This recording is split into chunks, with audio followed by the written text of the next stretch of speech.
नमस्कार। आज की भूगोल की ई क्लास में आपका एक बार फिर से स्वागत है।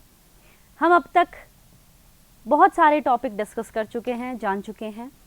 आज हम जिस टॉपिक के बारे में बात करेंगे वो एक अलग ही तरह का टॉपिक है। अब तक हमने जाना सौर मंडल कैसे बना, उसके बाद हमने जाना पृथ्वी की उत्पत्ति कैसे हुई, फिर हमने जाना कि पृथ्वी की आंतरिक संरचना कैसी है। लेकिन आज हम उस चीज़ के बारे में जानेंगे जो हमारे सामने है, जो हमें दिख रही है, लेकिन हमने कभी उस पर गौर ही नहीं किया। आज हमारी इस क्लास का जो विषय है, जो टॉपिक है, वो है समस्थिति या संतुलन की संकल्पना। अजीब सा नाम लगा होगा क्योंकि आम बोलचाल की भाषा में हम इस शब्द का प्रयोग ही नहीं करते हैं, लेकिन ये शब्द अपनी कितनी इंपॉर्टेंस रख रहा है, इस बात को हम बहुत जल्दी समझने लगेंगे। हमने पूरी अर्थ को, हमने पूरी ग्लोब को, इस पृथ्वी को बहुत गौर से देखा है, ध्यान से देखा है, और इसी दौरान हमने ये पाया कि इसके ऊपर जहाँ एक तरफ बहुत ऊंचे ऊंचे पर्वत पठार हैं, वहीं दूसरी तरफ गहरे गड्ढे भी हैं। इसका मतलब इन ऊंचे ऊंचे पठारों, पहाड़ों और दूसरी तरफ जो गहरे गड्ढे हैं, उन सब के होने के बावजूद इस पूरी पृथ्वी के ऊपर एक संतुलन की स्थिति बनी हुई है। ऐसा नहीं है कि उन पहाड़ों वाले हिस्से से बहुत ज़्यादा पृथ्वी झुकी हुई हो और समुद्र वाले हिस्से से बहुत ज़्यादा पृथ्वी ऊपर उठी हुई हो। चलिए, ये तो एक स्थिति हो गई कि ऐसा है, लेकिन कुछ मूवमेंट्स भी हैं, यानी बहुत ऊंचे ऊंचे पर्वत पहाड़ों से अपरदन के कारकों के द्वारा मलबा धीरे धीरे धीरे करके नीचे की तरफ जमा कर दिया जाता है। यानी भार एक जगह से शिफ्ट होकर दूसरी जगह जा रहा है, लेकिन उसके बावजूद ये जो संतुलन की स्थिति है, ये जो साम्यावस्था की स्थिति है, उसमें किसी भी तरह का कोई परिवर्तन नहीं आ रहा है। कुल मिलाकर के अगर हम हमारी बात की शुरुआत करना चाहें तो ये कह सकते हैं कि पृथ्वी एक बैलेंस की स्थिति में है, पृथ्वी एक साम्यावस्था की स्थिति में है। और वो साम्यावस्था की स्थिति में किस तरह से है, इस चीज़ को समझने के लिए हम ये देख सकते हैं, इस डायग्राम में हमने बताया कि कोई ऐसी चीज़ है जो उस पृथ्वी को, हमारी संपूर्ण पृथ्वी को बैलेंस बनाने के लिए उत्तरदायी है। आज हम यही बात करेंगे कि आखिर पृथ्वी के धरातल के ऊपर किस तरह से बैलेंस बना हुआ है, वो कौन से कारक हैं जिनकी वजह से ये बैलेंस बना हुआ है, या हमारा ध्यान इस तरफ जाने की वजह भी क्या रही।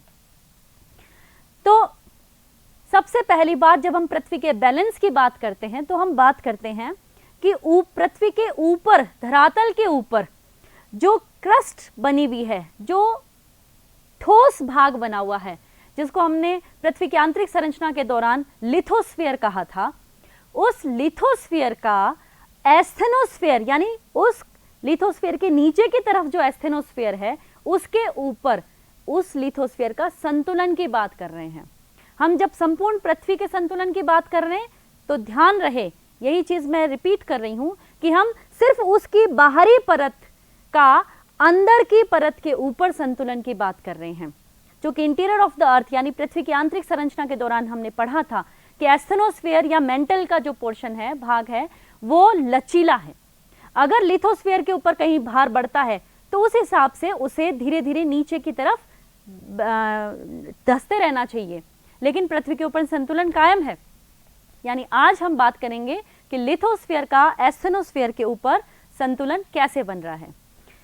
दूसरी बात और कि ये जो शब्द हमने काम में लिया, आइसोस्टेसी यानी समस्थिति, ये शब्द डटन महोदय ने दिया था और ये शब्द उन्होंने 1889 में दिया था। जबकि इस आइसोस्टेसी से संबंधित जो संकल्पनाएं थी या जो विचार थे, वो 1879 से काफ़ी पहले प्रारंभ हो गए थे। और वो पहले प्रारंभ इसलिए हो गए थे क्योंकि कुछ समस्याएं हमारे सामने आने लगी थी। तो आज हम जिस तरह की बात कर रहे हैं वो है एक तरह के बैलेंसिंग की बात, कि किस तरह से बहुत ही लचीले पदार्थ के ऊपर, लचीले परत के ऊपर एक कठोर परत, और वो उसमें भी लगातार परिवर्तन हो रहा है, यानी एक परिवर्तित कठोर परत का बैलेंस किस तरह से बना हुआ है। इस क्रम में अगर हम आगे की ओर बढ़ते हैं तो हम देखेंगे कि चूंकि पिछले कुछ क्लासेस में हमने बात कर ली थी एस्थेनोस्फीयर क्या है, लेकिन कुछ स्टूडेंट्स ने अगर ये क्लास मिस कर दी थी तो हम यहाँ क्लियर कर दें कि एस्थेनोस्फीयर हमारी पृथ्वी की आंतरिक परत में से एक परत है जो गर्म होती है और अर्ध ठोस परत है, मतलब लचीली है, और ये पृथ्वी की सतह से 130 से 160 किलोमीटर की गहराई पर पाई जाती है। इसी में आगे हम बात कर लें लिथोस्फीयर।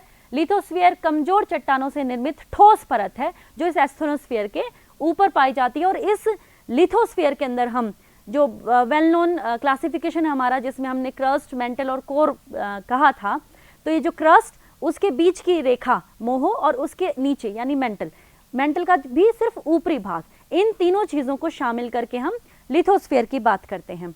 इस डायग्राम में क्लियर है कि किस तरह से एक पृथ्वी के ऊपर, डायग्राम में क्लियर है कि किस तरह से एक पृथ्वी की अलग अलग परतें हमने बताई हैं।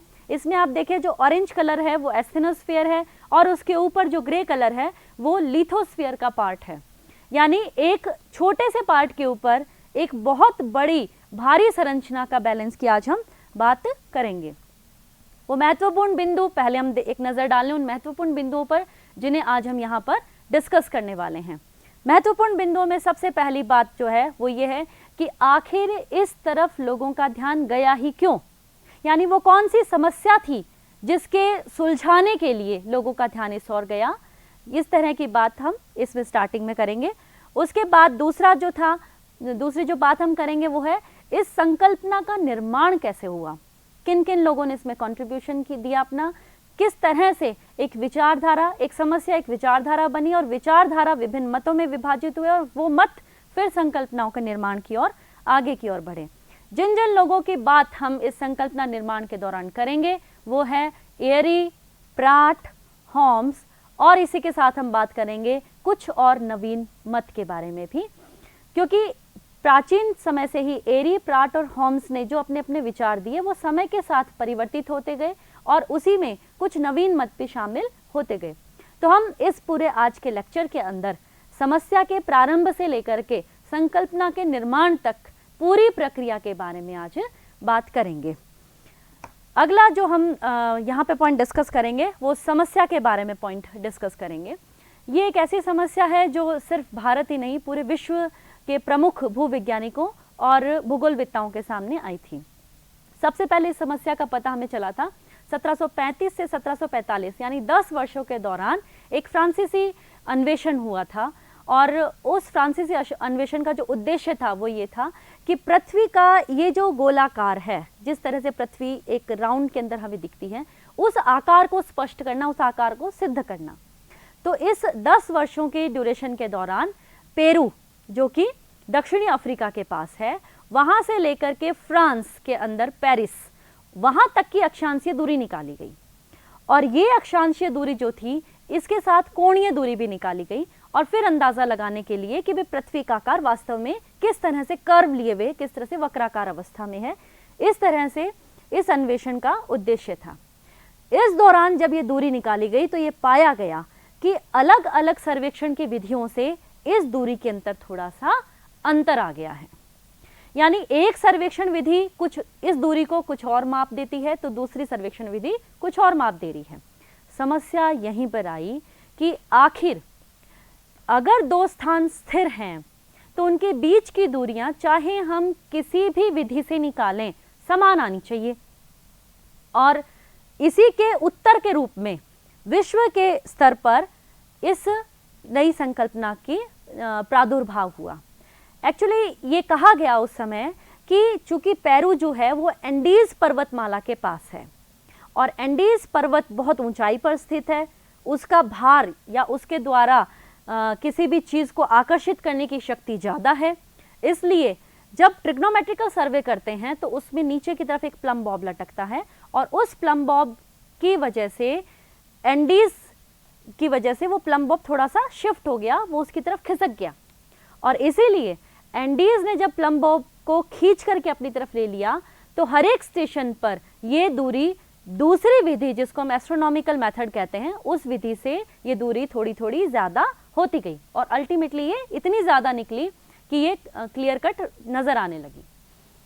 खैर, ये तो थी विश्व में शुरुआत की बात, लेकिन अब हम बात करते हैं कि भारत में आखिर किस तरह से शुरुआत हुई। भारत में इस तरह की प्रॉब्लम जो या इस तरह की समस्या का सामना जो था, वो सबसे पहले सर्वेयर जनरल सर जॉर्ज एरी के सामने आया था। सर्वेयर जनरल कौन होते हैं? उस टाइम पूरे विश्व का सर्वेक्षण चल रहा था ताकि टॉपोग्राफिकल शीट्स तैयार की जा सके। तो इसी सर्वेक्षण के दौरान, इसी प्रक्रियाओं के दौरान भारत के अंदर भी सर्वे हुआ और सर्वेक्षण के दौरान भारत के लिए एक सुपरवाइजर या एक जनरल बनाया गया था और वो उस टाइम थे सर जॉर्ज एरी। सर जॉर्ज एरी ने 1840 से 1859 यानी 1840 और 59, ये जो 19 साल का पीरियड था, इस दौरान अपने यहाँ पर सर्वेक्षण के लिए अपनी सेवाएं दी थी। इसी दौरान इन्होंने एक बहुत बड़ी समस्या का सामना किया और वो जो समस्या थी वो हमारे सामने कुछ इस तरह से आई कि हिमालय की तलहटी में गंगा का जो मैदान है वहाँ पर दो अलग अलग गांव थे और उन अलग अलग गांवों के बीच की दूरी ये उस दौरान निकाल रहे थे। ध्यान दें कि अगर हिमालय को हम इस तरह से मान ले और यहाँ पर तलहटी को मान लें, ये गंगा का मैदान, यहाँ पर एक स्टेशन है और यहीं पर दूसरा स्टेशन है। इन दोनों स्टेशंस के बीच की दूरी ज्ञात करनी है। ए और बी स्टेशंस के बीच की दूरी, कल्याण और कल्याणपुरा के बीच की दूरी को निकालना था। ये उनकी सबसे शुरुआत, सबसे बीच का रास्ता था, जो इसके लिए उन्होंने दो अलग अलग विधियां काम में ली थी ताकि एक्यूरेसी बनी रहे। अगर दोनों विधियों से समान दूरियां निकलती है तो इसका मतलब वो विधियां उस चीज़ को, दोनों विधियां जो है वो उस आंसर को ज़्यादा जस्टिफाई करती हैं। इसके लिए दो विधियां काम में ली गई थी। एक विधि थी एस्ट्रोनॉमिकल मेथड और दूसरी विधि थी यहाँ पर त्रिकोणमितीय विधि। इसके लिए जो दो विधियां काम में ली गई, जिसे हम हिंदी में कहते हैं त्रिभुजीकरण विधि तथा खगोलीय विधि। खगोलीय विधि में क्या होता है कि किसी आकाशीय पिंड को स्थिर मानते हुए, क्योंकि उस हमारे यहाँ से दूरी बहुत ज़्यादा आकाशीय पिंड की, तो वो लगभग रेफरेंस में स्थिर रहते हैं, तो किसी आकाशीय पिंड को स्थिर मानते हुए उससे एंगुलर डिस्टेंस को ज्ञात कर लिया जाता है और वहाँ की अक्षांशीय स्थिति पता चल जाती है। दूसरी विधि थी त्रिभुजीकरण विधि। इसके अंदर अलग अलग ट्रिग्नोमेट्रिकल या त्रिकोणमितीय सर्वे करते हुए ट्रायंगल्स बनाए जाते हैं और वहाँ पर सर्वेक्षण के पॉइंट बनाए जाते हैं। इन दोनों ही विधियों से पहले ए के अक्षांश निकाले गए, यानी कल्याण के निकाले गए, और उसके बाद कल्याणपुरा गांव के निकाले गए। कल्याण और कल्याणपुरा गांव के जो अक्षांश निकाले गए, जब उन्हें घटाया गया तो नेचुरली उनके बीच में अक्षांशीय दूरी आ जानी चाहिए। जब दोनों विधियों से एक ही प्रोसेस से काम किया गया, मतलब पहले अक्षांश निकाले गए फिर अंतर निकाला गया, तो अक्षांशीय दूरी ज्ञात हुई। दोनों विधियों से प्राप्त होने वाली ये जो दूरी थी उसमें अंतर पाया गया। शुरुआत में ये समझा गया कि शायद कहीं टेक्निकल मिस्टेक हुई हो, दोबारा इसे रिपीट किया गया सर्वेक्षण को, एक बार दो बार, लेकिन हर बार उस तरह की या लगभग उतनी ही दूरी या अंतर जो है वो हमारे सामने आया। तो सर जॉर्ज एरी ने इस समस्या के लिए कई चीज़ें एक्सक्यूजेस दी कि किस तरह से शायद ये दूरी, ये जो अंतर है ये हमारे सामने आया है। ये जो अंतर सामने आया, उसका जो अंतर था वो आंकड़ों के तौर पे अगर हम देखें तो वो कुछ इस तरह से था। त्रिभुजीकरण विधि से प्राप्त जो अक्षांशीय दूरी थी, त्रिभुजीकरण की वजह से जो अक्षांशीय दूरी जो आ रही थी वो आ रही थी 5 डिग्री 23 मिनट 42.294 सेकेंड। यानी क्या आ रही थी वो इतनी, 5 डिग्री 23 मिनट 42.294 सेकेंड्स आ रही थी। जबकि खगोलीय विधि से जो अंतर आ रहा था वो दूरी आ रही थी 5 डिग्री 23 मिनट, यहाँ तक दोनों समान है, लेकिन सेकंड्स में डिफरेंस है 37.058 सेकेंड, 37.058 सेकेंड का अंतर आ रहा था। यानी ये जो दोनों अंतर था, एक मिनट, अरे ये भी तो चलाओ, तो कहाँ चला रहे उनको कहो ना।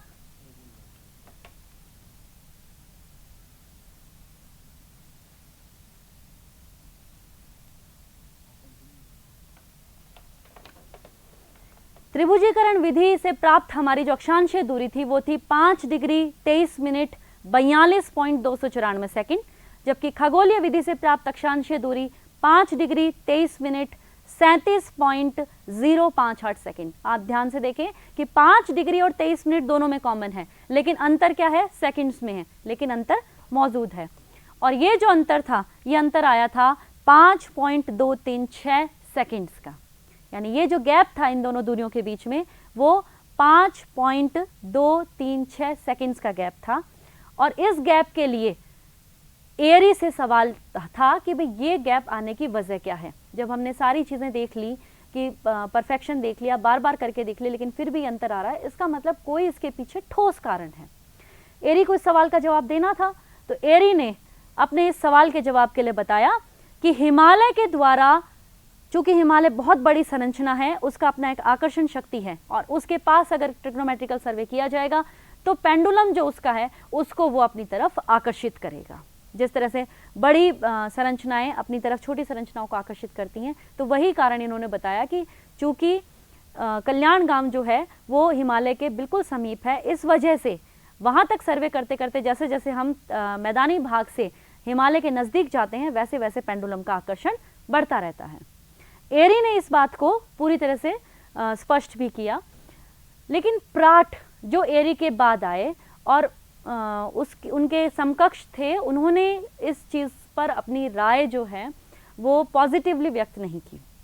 उन्होंने कहा कि ठीक है, अगर हिमालय के द्वारा आकर्षण होता है तो हिमालय 2.7 घनत्व का है, क्योंकि पृथ्वी के जो क्रस्ट है, ऊपरी भाग जो है वो उसका घनत्व 2.7 है।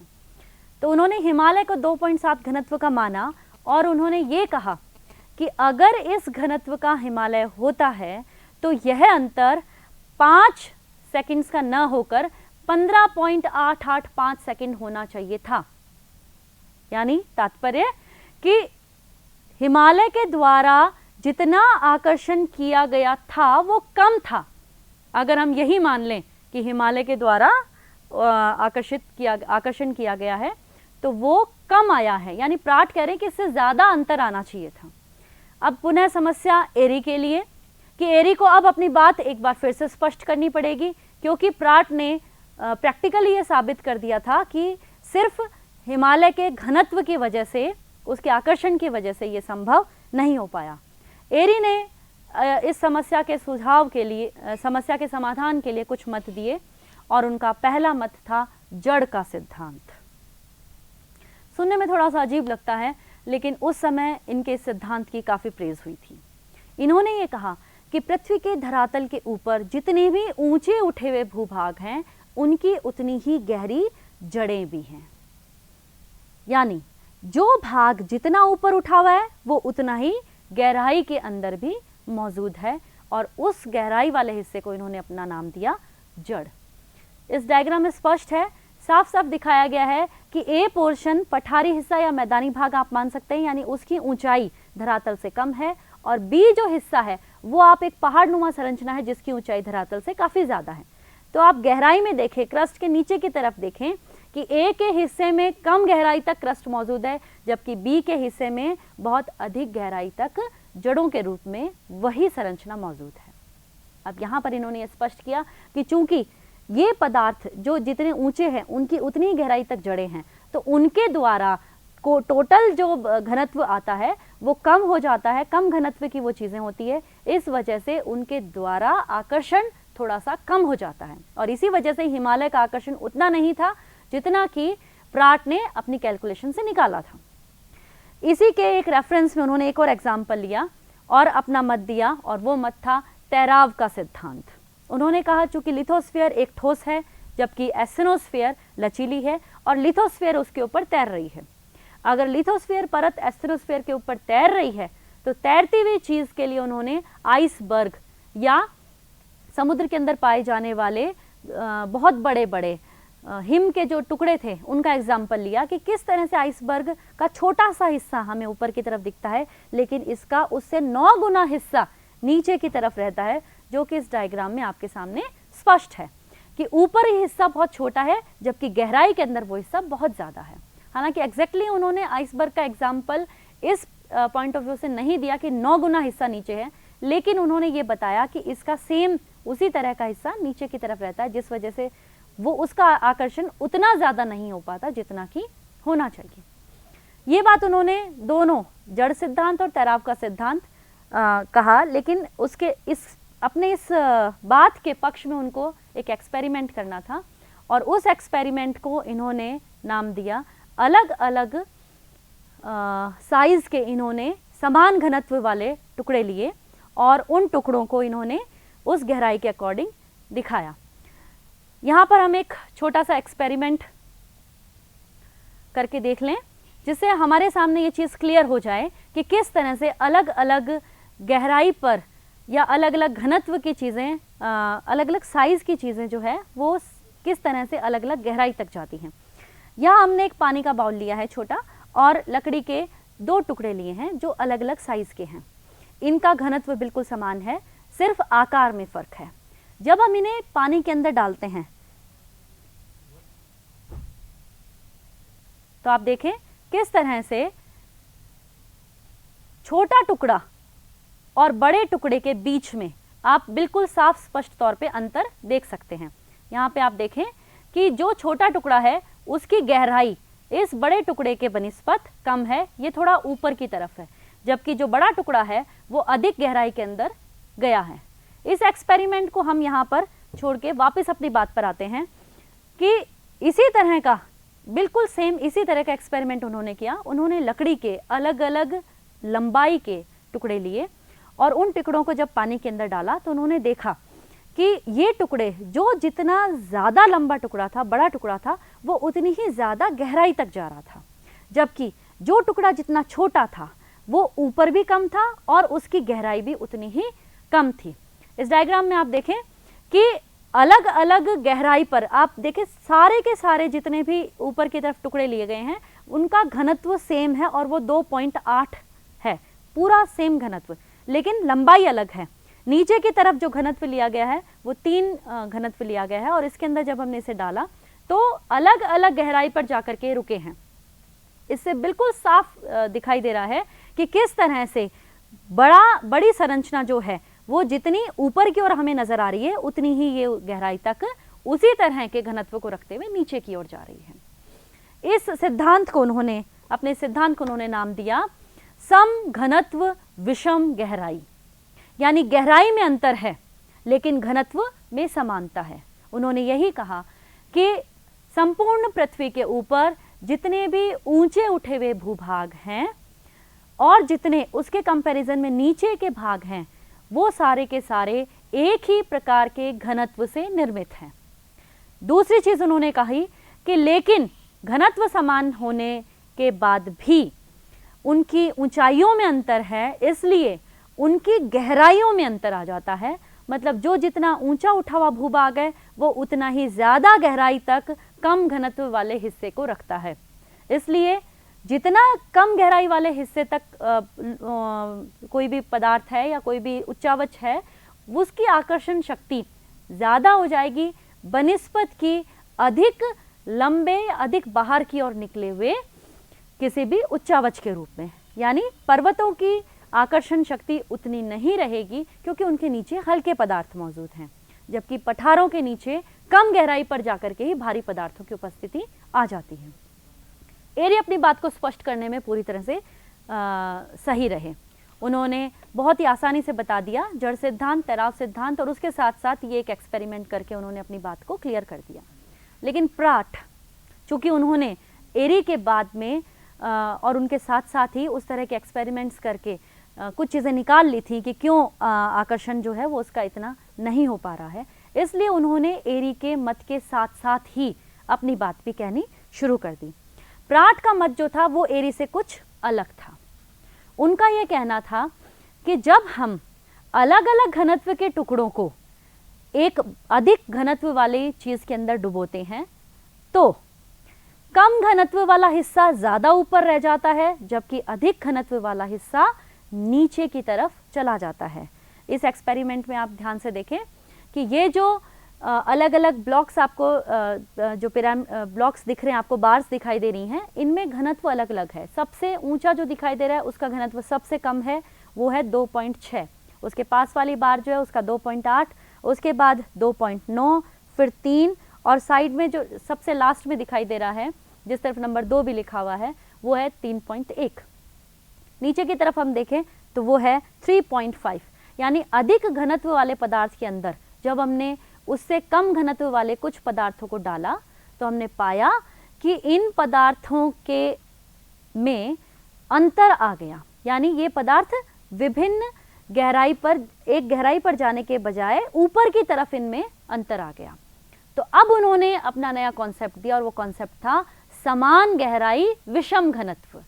मतलब वो ये कहना चाह रहे हैं कि पृथ्वी के भीतर इतना ताप है कि जड़ संकल्पना तो संभव ही नहीं है, क्योंकि जड़ें इतने नीचे तक जाएंगी, वहाँ सब मेल्टन या मोल्टन स्टेज के अंदर है, सब जिसको कहें कि पिघली हुई अवस्था में है, तो वहाँ जड़ों के रूप में किसी भी चीज़ का बनना या रहना संभव ही नहीं है। तो जब सब मोल्टन स्टेज में है, पिघली हुई अवस्था में है, तो इसका मतलब वहाँ का घनत्व तो समान होना चाहिए। अब उसके ऊपर की जब हम बात करते हैं तो इन्होंने पाया कि उसके ऊपर जितने भी चट्टानी भूभाग हैं वहाँ पर घनत्व में भिन्नता पाई जाती है। उनके चट्टानों के एग्जाम्पल लेकर के इन्होंने देखा तो इन्होंने ये पाया कि जितने ऊंचे भूभाग थे वहाँ की चट्टानें हल्की थी, जबकि जितने भी नीचे भूभाग थे, यानी पठार से नीचे मैदान से नीचे महासागरीय क्रस्ट, इन सबके चट्टानी भूभागों का घनत्व धीरे धीरे करके ऊपर से नीचे की तरफ बढ़ता जाता है। यानी जितने ऊंचे भूभाग उतने हल्के, और जितने नीचे भूभाग वो उतने ही भारी। ये बात कर रहे हैं सम गहराई विषम घनत्व की। दूसरी बात जो इन्होंने कही वो थी क्षतिपूर्ति रेखा। यानी दूसरी इंपॉर्टेंट चीज जो इन्होंने दी, इन्होंने कहा कि एक लाइन होती है, एक रेखा होती है, और इस रेखा का नाम उन्होंने दिया है क्षतिपूर्ति रेखा। यानी इसके ऊपर जो ऊंच नीच की बात हो रही है, मतलब कुछ पदार्थ ऊपर कुछ पदार्थ नीचे, या घनत्व में जो विभेद है, वो सारा विभेद इस लाइन के नीचे खत्म हो जाता है। वो कहते हैं कि ये एक ऐसी रेखा है कि इससे ऊपर जितनी भी क्षति हुई है वो सब खत्म हो गई, समाप्त हो गई, और इस रेखा के नीचे सबका घनत्व एक जैसा है, चाहे वो हल्के पदार्थों के नीचे का हिस्सा है या चाहे वो भारी पदार्थों के नीचे का हिस्सा है। यानी प्राट ने दो बातें कही, और दोनों बातें बिल्कुल एरी के उल्टी थी। एरी जहां विषम गहराई और सम घनत्व की बात कर रहे थे, वो यहाँ पर सम गहराई और विषम घनत्व की बात कर रहे हैं। एरी जहां वेरिएशंस की बात कर रहे थे धरातल के नीचे भी, वो ये प्राट यहाँ पर उस वेरिएशन को, उस अंतर को समाप्त करते हुए एक समान रेखा की बात कर रहे हैं, और जिसका नाम है क्षतिपूर्ति रेखा। एरी और प्राट के बाद में एक नया मत आया, और वो मत था हैफोर्ड और बॉवी का मत। इन दोनों ने मिलकर के एक नई चीज़ बताई। चूँकि प्राट से काफ़ी इम्प्रेस थे, उसकी बात इन्हें काफ़ी सही लग रही थी, लेकिन एक चीज़ जो उन्हें बार बार खटक रही थी वो थी क्षतिपूर्ति रेखा। वो ये कहना चाह रहे थे कि किसी भी एक रेखा के नीचे अचानक घनत्व में इतना ज़्यादा मिक्सिंग हो जाना, परिवर्तन हो जाना संभव नहीं है। उन्होंने कहा कि ये कोई रेखा नहीं हो सकती, हाँ ये तल जरूर हो सकता है। मतलब ये थोड़ा सा एक जिसको कहे समतल सतह हो सकती है, जिसकी थोड़ी सी कोई मोटाई हो, उसके नीचे जाकर के ये संभव हो सकता है कि सारा घनत्व एक जैसा हो जाए। लेकिन इस तल के ऊपर उन्होंने घनत्व में अंतर को स्वीकार किया। यानी ये प्राट के काफ़ी समकक्ष थे। ये कह रहे हैं कि उस तल से ऊपर तो घनत्व में वेरिएशन है, और उस तल के नीचे वो घनत्व सारा एक जैसा हो जाता है। तो ये बात यहाँ पर क्षतिपूर्ति रेखा के बजाय सिर्फ समतोल तल उसका नाम दिया। मतलब उस समतोल तल, यानी उसके ऊपर वेरिएशन, उसके नीचे कोई अंतर नहीं। दूसरी बात जो इन्होंने कही कि इस तल के ऊपर घनत्व में भिन्नता, लेकिन इस तल के नीचे घनत्व समान होता है। यानी यहाँ पर फिर से ये प्राट को फेवर कर रहे हैं, प्राट के समान ही बात कर रहे हैं। उसके बाद आए जॉली। जॉली ने अपनी बात कही, और उन्होंने कहा कि सिर्फ तल मान लेना या सिर्फ रेखा मान लेना हमारी बिल्कुल बेवकूफ़ी वाली बात है, क्योंकि किसी भी पदार्थ, किसी भी घनत्व के पदार्थ के नीचे हम मान सकते हैं कि वो मोल्टन स्टेज में आ जाए, पिघली हुई अवस्था में आ जाए, लेकिन फिर भी बहुत अधिक दूरी तक उस पिघले हुए हिस्से की मात्रा ज़्यादा रहती है। आप इस डायग्राम में देखें, यहाँ पर उन्होंने एक एग्जाम्पल के लिए बताया कि ये अलग अलग जितने भी यहाँ पर आप ब्लॉक्स देख रहे हैं, इन ब्लॉक्स के अंदर, अलग अलग ब्लॉक्स के अंदर एक में 2.6 बार है, एक 2.8 घनत्व को रख रहा है और 2.9, 3, इस तरह से घनत्व की मात्रा अलग अलग है। जब घनत्व की मात्रा अलग अलग आ गई तो इसका मतलब यहाँ नीचे की तरफ जो भारी घनत्व जहाँ पर है, इसके ऊपर ये सारी चीज़ें टिकी हुई हैं। लेकिन यहाँ पर वो ये बात कर रहे हैं कि ये जो मोटाई है, जहाँ पर जाने के बाद में, जिसके नीचे जाने के बाद में समान घनत्व पाया जाए, इस मोटाई पर इन्होंने कहा कि मान लीजिए ये कोई ब्लॉक है और ये ब्लॉक हल्के पदार्थ से निर्मित है। जब ये पिघलेगा तो इसके नीचे वाला हिस्सा भी कुछ दूरी तक, कुछ गहराई तक हल्के पदार्थों से निर्मित ही रहेगा, क्योंकि अचानक इन सब की मिक्सिंग नहीं होती। ये विस्कस है, ये थोड़ा सा गाढ़ा होता है, तो अचानक इन सब की मिक्सिंग नहीं हो पाती। तो इस जो हल्के पदार्थ से निर्मित है, काफ़ी गहराई तक उसके नीचे हल्के पदार्थ रहेंगे।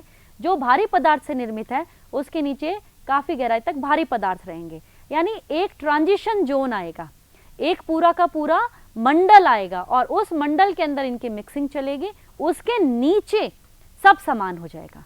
यानी ये फिर से यही बात कर रहे हैं कि क्षतिपूर्ति रेखा नहीं है, एक तल नहीं है, बल्कि ये पूरा का पूरा एक मंडल है। मंडल एक ब्लॉक है पूरा, और जो उसके अंदर वेरिएशंस हैं, लेकिन उस ब्लॉक के नीचे, ये सही है कि उस ब्लॉक के नीचे कोई वेरिएशंस नहीं है। यानी यहाँ पर ये जो बात कर रहे हैं, ये काफ़ी कुछ एयरी और प्राट दोनों के मिक्सिंग की बात कर रहे हैं। एयरी ने कहा कि धरातल के नीचे वेरिएशंस हैं, प्राट ने कहा एक लाइन के बाद वेरिएशंस नहीं है। ये कह रहे हैं कि वेरिएशंस हैं लेकिन एक लिमिट तक है और उसके बाद वेरिएशंस नहीं है, यानी कोई अंतर नहीं है। इन सभी वैज्ञानिकों की राय से एक चीज़ तो स्पष्ट हो जाती है कि जितने भी ऊंचे उठे भूभाग हैं वो हल्के पदार्थों से निर्मित है और कुछ गहराई तक वो उसी तरह के पदार्थों से बने हुए होते हैं। इनके बाद में होम्स ने अपना एक मत दिया और होम्स के मत में काफ़ी कुछ हमारी उस समस्या को समाप्त किया जिस समस्या को लेकर आज की क्लास हमने शुरू की थी। आज की क्लास की शुरुआत में हमने बात की थी आखिर पृथ्वी पर परिवर्तनकारी चीज़ें होने के बावजूद बैलेंस कैसे बना हुआ है। होम्स उसी की बात कर रहे हैं। होम्स ने अपना कॉन्सेप्ट दिया, इस डायग्राम में आप देखें कि इस कॉन्सेप्ट में उन्होंने बताया है, इस डायग्राम में उन्होंने बताया कि ये हिस्सा पहाड़ों से निर्मित है, क्रस्ट का ये हिस्सा पहाड़ी भूभाग से निर्मित है, और उसके बाद पहाड़ी भूभाग का होने के बाद में दूसरा आगे का हिस्सा जो है वो सामुद्रिक संरचना से बना हुआ है।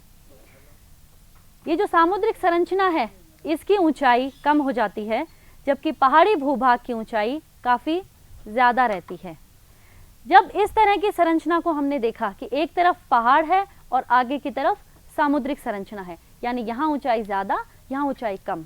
होम्स ये कह रहे हैं कि जहाँ पर ऊंचाई कम है उसके नीचे की तरफ समान तरह की संरचना को रखने वाला एक छोटा सा हिस्सा है, और जहाँ पर ऊंचाई ज़्यादा है वहाँ पर ज़्यादा गहराई तक उसी की तरह की घनत्व को या उसी की तरह की संरचना को रखने वाला हिस्सा है।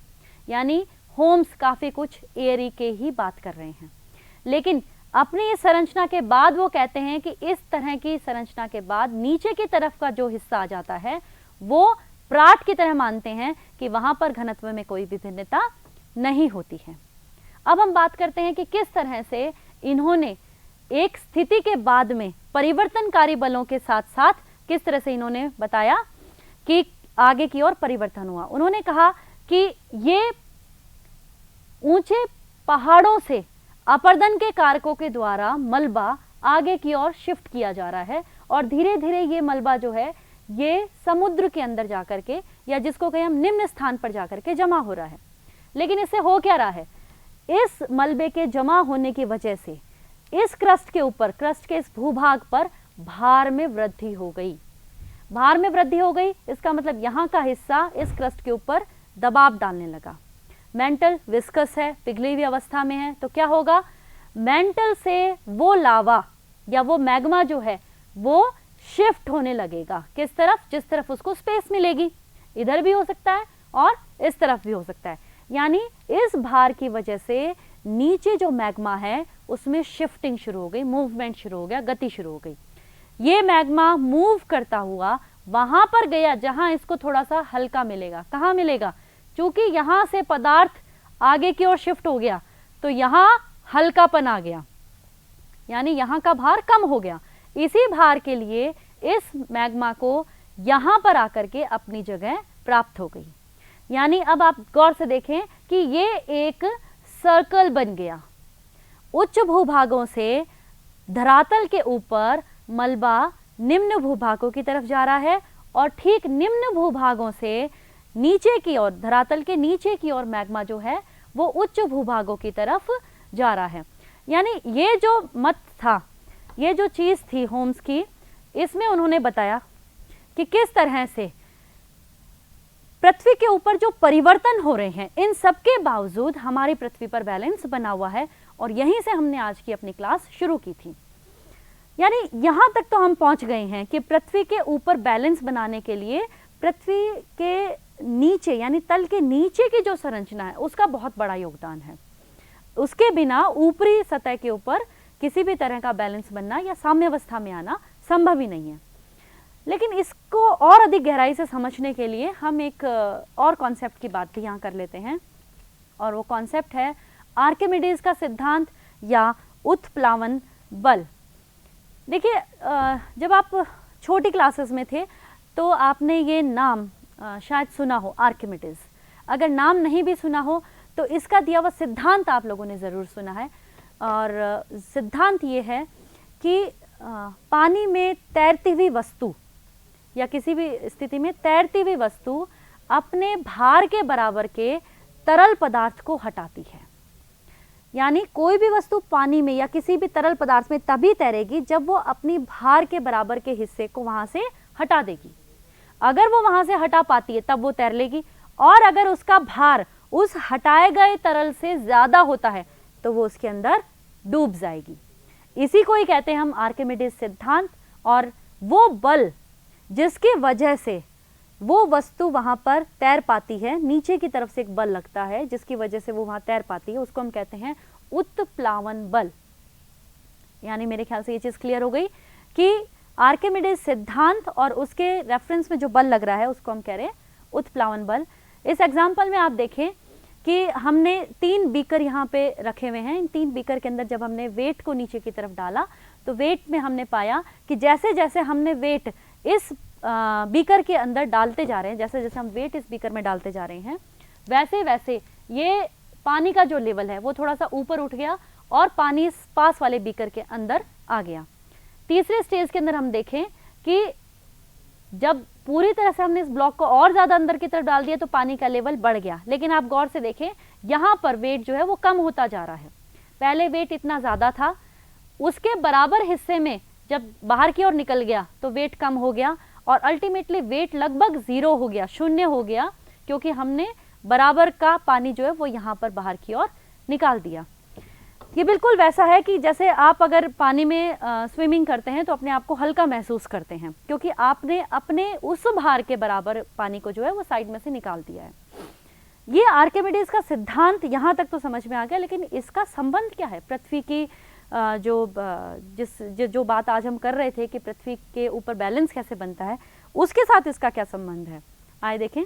इस एग्जाम्पल में आप देखिए कि यहाँ पर बताया गया है कि ये जो ऊपर वाला जो ब्लॉक है ये लिथोस्फीयर है।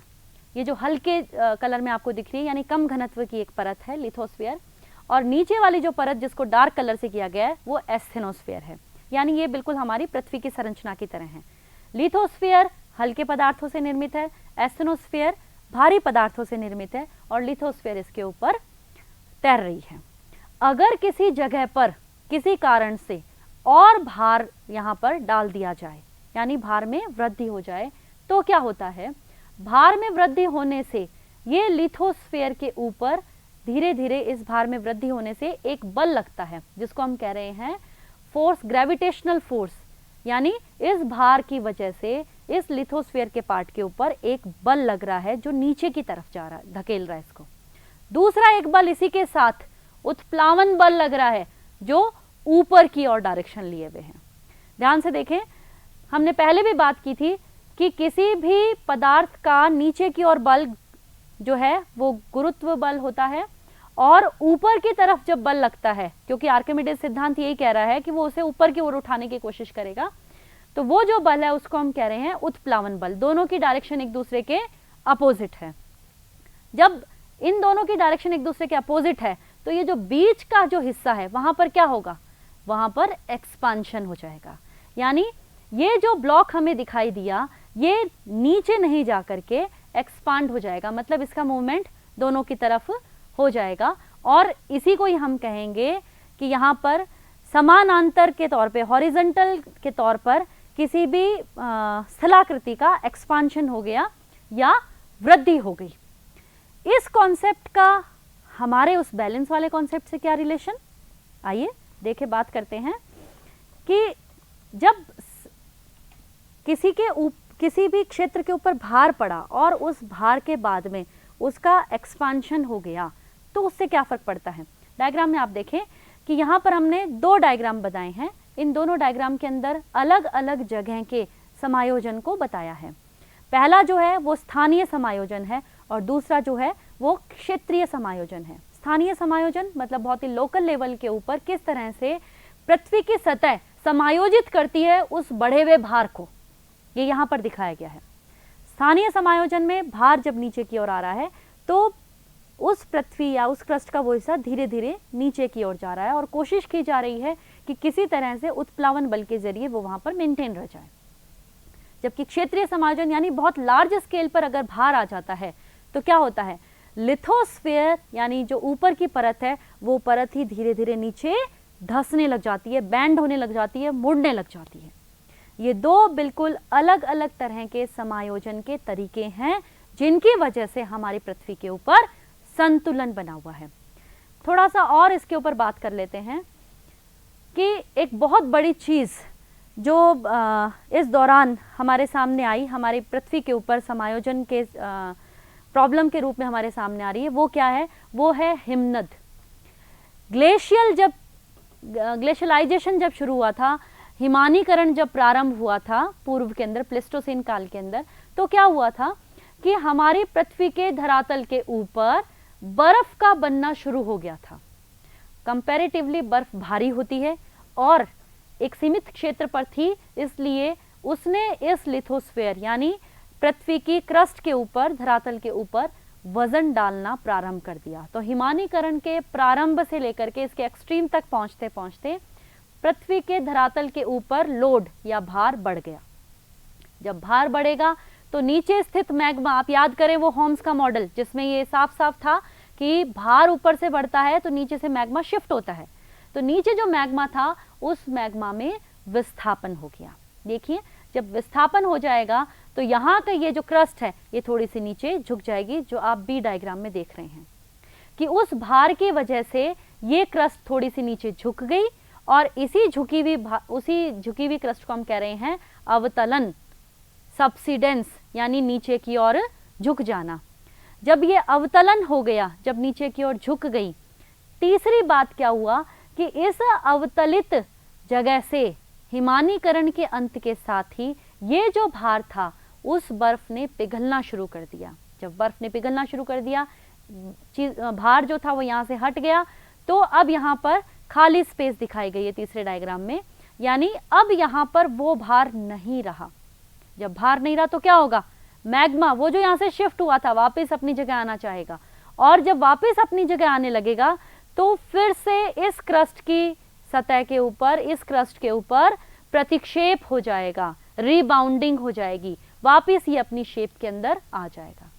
मतलब ये इसकी इलास्टिसिटी है, इस क्रस्ट की इलास्टिसिटी है कि किस तरह से वो नीचे की ओर झुक जाती है और उस भार के खत्म होने के बाद ऊपर की ओर आ जाती है। इस पूरी प्रक्रिया को हम कहते हैं हिमनद समस्थैतिक समायोजन, यानी पृथ्वी के ऊपर आज भी ये चीज़ जारी है कि किसी एक जगह पर हिमानीकरण प्रारंभ होने के बाद वो नीचे की तरफ हो जाता है और उसके बाद वापस ऊपर हो जाता है।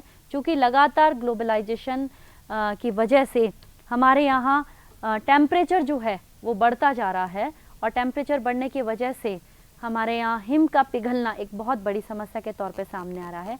इसी समस्या के दौरान आप ये चीज़ देखें कि वो हिस्से जो पहले हिमानीकरण से की वजह से ढके हुए थे, भार में थे, अब वहाँ से निर्हिमानीकरण हो गया, मतलब वहाँ से बर्फ हट गई। अगर बर्फ हट गई तो भार हट गया, भार हट गया तो उन हिस्सों को क्या होना चाहिए, ऊपर की ओर आना चाहिए।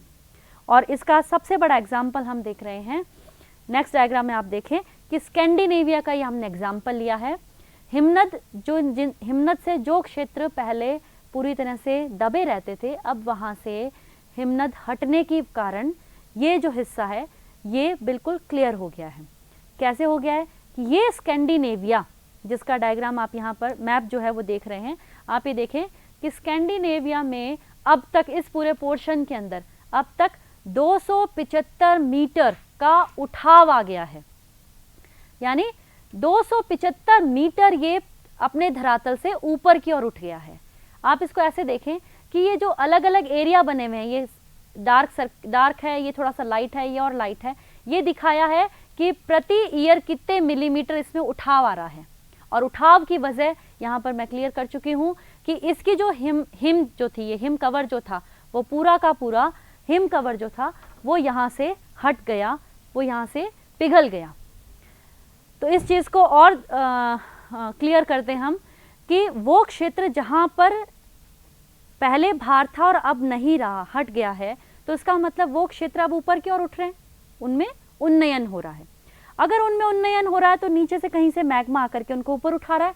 इसका मतलब कहीं ना कहीं ऐसी चीज़ है जहाँ पर वो बर्फ पिघल के पानी के तौर पे जा रही है और वहाँ भार बढ़ा रही है, तो वहाँ का मैग्मा शिफ्ट होकर के दूसरे क्षेत्र के अंदर पहुँच के उन्नयन कर रहा है।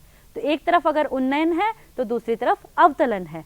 इस उन्नयन और इस अवतलन को बैलेंस कौन कर रहा है, वो नीचे की शिफ्टिंग ऑफ मैग्मा, नीचे की तरफ जो मैग्मा का स्थानांतरण है वही इस ऊपरी सतह के बैलेंस को बनाए हुए है या समायोजित करे हुए हैं। सारांश में हमने देखा, ये कहा जा सकता है कि पृथ्वी की सतह के नीचे एस्थेनोस्फीयर, पृथ्वी की सतह की जो एस्थेनोस्फीयर है उसमें जो मैग्मा की हलचल है वो ऊपर के उच्चावचों की गति को संतुलित कर रही है। ये लाइन जिसको कहें ज्योग्राफिकल लैंग्वेज में हमने लिखा है, इसको क्लियर कर लेते हैं कि पृथ्वी की सतह के नीचे मैग्मा की जो हलचल है उसकी वजह से ऊपर के उच्चावच जो हैं उनमें जो परिवर्तन हो रहा है उसको ये बैलेंस कर रही है। यानी मलबा किसी एक जगह से दूसरी जगह जाके जमा हो तो भी उसको बैलेंसी का काम ये नीचे की जो है मैग्मा की शिफ्टिंग कर पा रही है। दूसरी बात जिसके सारांश के तौर पे हम कह सकते हैं कि लिथोस्फीयर में घनत्व में भिन्नता पाई जाती है। यानी ऊपरी सतह के ऊपर की तरफ हम देख रहे हैं कि घनत्व में भिन्नता है, कहीं पर अधिक घनत्व के भाग मिलेंगे तो कहीं कम घनत्व वाले भाग मिलेंगे, लेकिन एस्थेनोस्फीयर में जाकर के ये घनत्व की भिन्नता समाप्त हो जाती है। तो हमने बात की थी शुरुआत के अंदर ही कि वो कौन सी चीज़ है जो पृथ्वी के इस हिस्से को, यानी पृथ्वी को रोटेटिंग करती हुई, घूर्णन करती हुई पृथ्वी के ऊपर इतने परिवर्तनकारी बल लगे हुए हैं, इतनी परिवर्तन हो रहे हैं, उसके बावजूद वो कौन सी चीज़ है जो पृथ्वी को संतुलित किए हुए है या पृथ्वी के ऊपर साम्यावस्था लाए हुए है। आप डायग्राम में देखें कि यहाँ पर हमने स्टार्ट किया था हमारा क्वेश्चन मार्क के साथ में कि कौन सी चीज़ है, और अब हम करते करते अल्टीमेटली इस चीज़ तक पहुँच गए कि वो पृथ्वी ही है। यानी पृथ्वी को बैलेंस में लाने वाली जो चीज़ है वो पृथ्वी ही है इटसेल्फ। बस फर्क सिर्फ इतना है कि बाहरी चीज़ हमें दिख रही है, परिवर्तन हमें दिख रहे हैं, लेकिन आंतरिक मैग्मा के जो परिवर्तन है वो हमें स्पष्ट तौर पे दिखाई नहीं दे रहे हैं, हम उन्हें महसूस नहीं कर पा रहे हैं। तो मुझे लगता है कि आज की हमारी इस क्लास में मैं काफ़ी कुछ हद तक इस चीज़ को स्पष्ट कर पाई हूँ कि किस तरह से हमने एक घूर्णन करती हुई पृथ्वी के ऊपर ये जो अलग अलग उच्चावच बने हुए हैं और इन उच्चावचों की जो गति हो रही है ये किस तरह से एक दूसरे को समायोजित कर रहे हैं, बैलेंस में रख रहे हैं, और पृथ्वी के ऊपर इतने सारे परिवर्तन होने के बावजूद पृथ्वी आज भी उसी तरह से साम्यावस्था के अंदर उपस्थित है। लेकिन ये एक हद तक संभव है, पृथ्वी के लिए स्वतः अपने आप को बैलेंस में लाना एक हद तक संभव है। अगर ह्यूमन एक्टिविटीज़ इतनी ज़्यादा बढ़ जाती हैं, मानवीय क्रियाएं इतनी ज़्यादा बढ़ जाती हैं कि तेजी से ऊपर की घटनाएं घटित होने लग जाएं, तो शायद पृथ्वी की आंतरिक संरचना के लिए संभव नहीं होगा कि वो ऊपर होने वाले परिवर्तनों को उस तरह से समायोजित कर सकें, और उसी का रिजल्ट हमें कहीं कहीं भूकंप, ज्वालामुखी